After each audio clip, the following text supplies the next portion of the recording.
Thanks for staying with us. On this segment, we'll be discussing the recent happenings in Nigeria. So, the word CBEX, with its full meaning as China Beijing Equity Exchange, has dominated the social media space in the last couple of days. What exactly is CBEX? CBEX is a digital trading asset platform that allegedly promised its investors a whopping 100% return on investment within 30 days. In a dramatic turn of events, yesterday was a dark day for thousands of investors on the platform as over 1.3 trillion allegedly disappeared before their very eyes, bringing severe pains and agony to many. Joining us to understand everything that transpired right from the very beginning is a business leader, growth strategist with a robust background in science and business innovation. Welcome with us, Usman Imanah, to the studio. Good to have you. Thank you for having me. So some of us, we are totally clueless on stuff like this. I don't even, as I was saying before the break, there's certain circles that have an idea. So tell us, for those of us who don't know what's going on, what's a digital asset platform? What do they do there? To be honest, that is just a buzzword. Okay. It's a Ponzi scheme. Let's call it what it is. It's a Ponzi scheme. And they are not new. They are usually cycles. I mean, those of us that are old enough, in the 90s, we knew of the wonder banks during the military regime. Wonder banks like Nospetco and the likes. Then after the bust, there was another cycle again. Then you had MMM. MMM was very popular. And after the bust, MMM was around 2016. After people had healed from the wonder banks, they licked their wounds. They came back again as MMM. That's when they came as MMM. MMM bust. And then the next year, there was Helping Hands International. That was when crypto was coming. So they started doing it backed by crypto. Then you started seeing some platforms that will tell you that they are agric driven. That that they are selling products and all that. You should come and invest. And those ones too came, and there was a bust. I think this is the next cycle after that. No, there was NBA Forex. NBA Forex was those ones are in the class of Helping Hands. Before, so that cycle left. Then there was a bit of gap. Then we have CBEX now. So, you know, the painful part when I heard this was, I was asking myself, am I in this Nigeria? Because I did not hear. So you people had a way of cashing out. Everybody was making money codedly. Nobody was telling a sister or helping a brother that there's something. People let us cash out because the small money, just cash. Because I remember during MMM, it was loud. This one will call Nima come and join us. A month before it crashed, I can't put my money at that time. I never knew.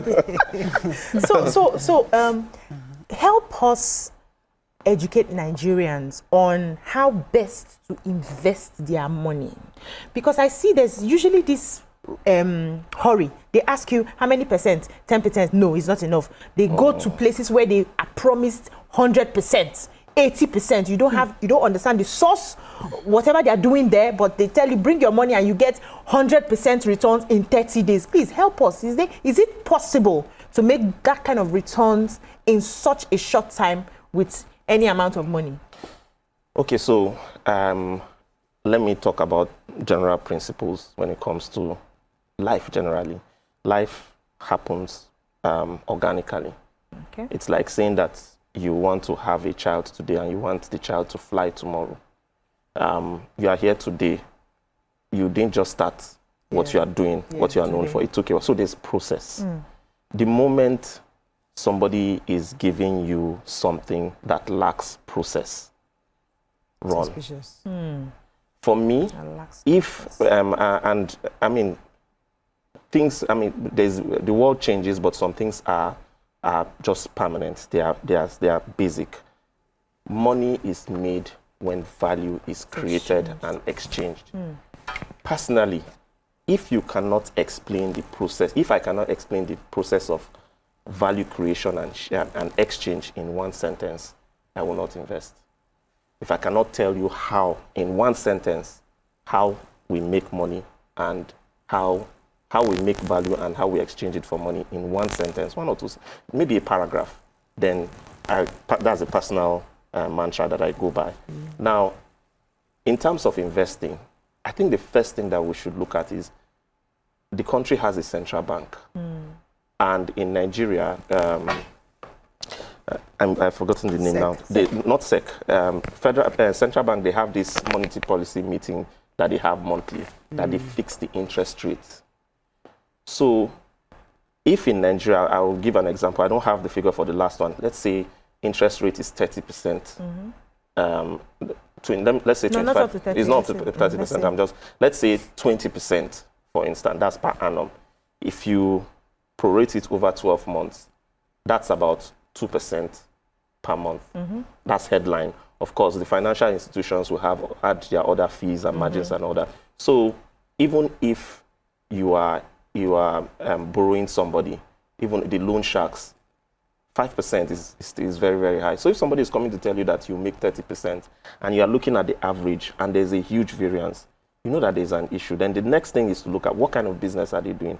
I mean, there are different businesses that you can say, okay, this is realistic. So if somebody is trading in high value products, or if that oil and gas transactions, contracts that you are sure that you can explain how that money can cycle and come out and give you your returns, then you can invest. But when people are making unrealistic, they're giving you unrealistic returns in a business that you cannot follow the lines of where money comes in and goes out. It's only common sense. Because at the end of the day, right, by what you're saying, it's just about someone sitting on that person down and washing the person's head and convincing the person. Just like, it's not today this scam started. For example, we own gold.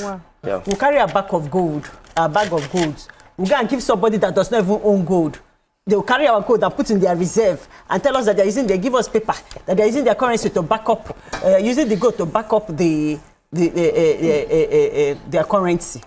Who came about that? Then we were not busy trading paper.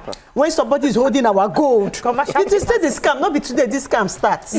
Someone washing your head. And that's why Russia, China, they've said no to things like that. Because it not be today. It's just about someone washing your head and telling you, give me your gold. Imagine someone is holding our gold. We get gold. And they're scamming us and we're carrying paper and walking around. When you check it, commercial paper, it's still the same thing. But let me ask you a question, right? It's so funny how they say there are no faces behind this thing, but then you still see they've convinced people to be able to open up, like you're saying that you did not hear about it. But the people had centers where they were educating people, bringing down lines and everything in different centers, right? So now who will be held responsible? Because those people now, they can't be held responsible. Even they don't even know who their oga be. All they were trying to do is to be able to create downlines so that they can be paid and bring in more people. In situations like this, like I'm still suffering from the trauma of MMM. Because people like me, I did not hear. And a month before that, and I said, people have been cashing out now since I did not hear. Let me put my own money. They said it's Christmas, so they know they put money for Christmas. Everybody wants money back. I say no, now don't they chop since. I put now. MBA Forest come. They had legal team, had everything everywhere. You sign contract, you say your money is safe. Money go. So in situations like this, who do you really hold responsible? That's the question. To be honest, there are two people for me, I would say. First is the individual. And it's like a chicken and egg situation, because the reason why people fall into these schemes, there are two reasons. Actually, three. The first one is financial literacy. People don't know better. The second is greed, right? To a small extent. Then the third is regulation. Ideally, right? Ideally, there should be regulatory oversight for this kind of businesses, right? But then again, because people lack that financial literacy, they don't know to check for these things. It was only after the bust of CBEX that SEC gave a warning, right? And to be honest, then it's not just a Nigerian thing. If you look at the stats, there are countries in the US, there are Ponzi schemes, Russia, China, India. I think where you can draw a line with these countries where you have huge population, and then huge population with maybe aside the US, with a lot of people that are below the poverty line, right? So because you don't have enough jobs, there are no opportunities. People are looking for ways to make quick money, but they are everywhere. But SEC will say they've been actually informing Nigerians, because I know there was some time that I saw some information just warning Nigerians generally, don't fall for these things. Yes, but people don't really care, because we see these things, but we just look away like... But that's where I have a problem. As a body, as a regulatory body, nobody needs to inform you of any scheme. Remember when crypto was trending, and the CBN governor at the time, even though now he's facing criminal charges, said crypto was strange, outrightly to our people. And you know, a lot of crypto, everybody who put their money into crypto knew they were taking a risk from beginning. So I think SEC is really slacking. Nospetco, I remember, after Nospetco, I don't have any money to give anybody, because Nospetco came like a company. And we have MMM after, we had, you know, and now CBEX, we're just finding out. Shouldn't SEC had found out and be on guard and put people on alert so more people don't fall victim? Why is that? So that's where the regulatory oversight is very important. I don't know that it is enough to just educate and warn people. I think that they should go the extra mile to enforcement. So it's just like, I'll use an example, NAFDAC. NAFDAC will educate you on products, but they will go and shut down factories that are producing fake products. So that's enforcement. So I don't know that I've seen enforcement in from the SEC. Probably, I mean, it might have happened and we've not seen, but in this case, that is what should have happened. They should have gone and shut down, because for you to start those kind of business, you need to have a license. I mean, the banks are highly regulated, the financial houses are highly regulated. Even to run a business, of a lending business, there are licenses. There's a state license and there's the federal license. You must have it. I mean, look at microfinance bank. You know that there's a body overseeing them. So, just like you said, that enforcement in schemes like this, they need to do more. Sometimes these schemes or these companies have money. I mean, I know that there have been people who have paid to come on our show many years ago, and they've scammed people. So somebody says, you know, I'm going to come and pay TVC to give me an opportunity, give me airtime for something, and they come, and because they are on the station, people think they have credibility, and because of that, they sign up for it. So you buy land or you buy something, and then the people scammed you, and people now send to us and say, we saw them on your station, and we're thinking, we have a disclaimer saying, listen, everybody here is that they came to sell, we have nothing in association with them. But how do we protect Nigerians when these people, they are money bags? The CBEX can go to, I heard that they even advertised. They have an office, they have people. So you think they are credible. So how else can a Nigerian really be cautious of these kind of people, do you think? So just like you said, TVC is one. There are a lot of them use influencers, right? They use influencers, and people will gravitate towards influencers more than they will to a TV station. There are people that just have, those that have cult followings, and people. So again, it still falls back on the regulator, right? People need to be able to, for you to come. So for instance, if you want to place a billboard, if I want to place a billboard as a business, I must get LASA, I must get something from the Out of Home Association of Nigeria. There are bodies that you must present the licenses for before the agency that is going to hoist your billboard is going to progress.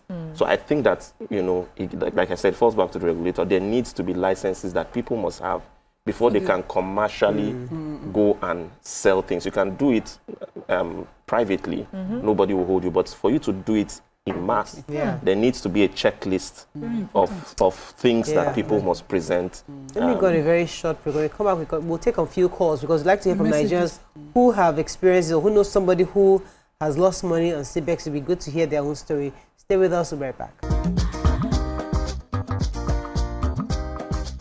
Stay tuned. Your View will be right back.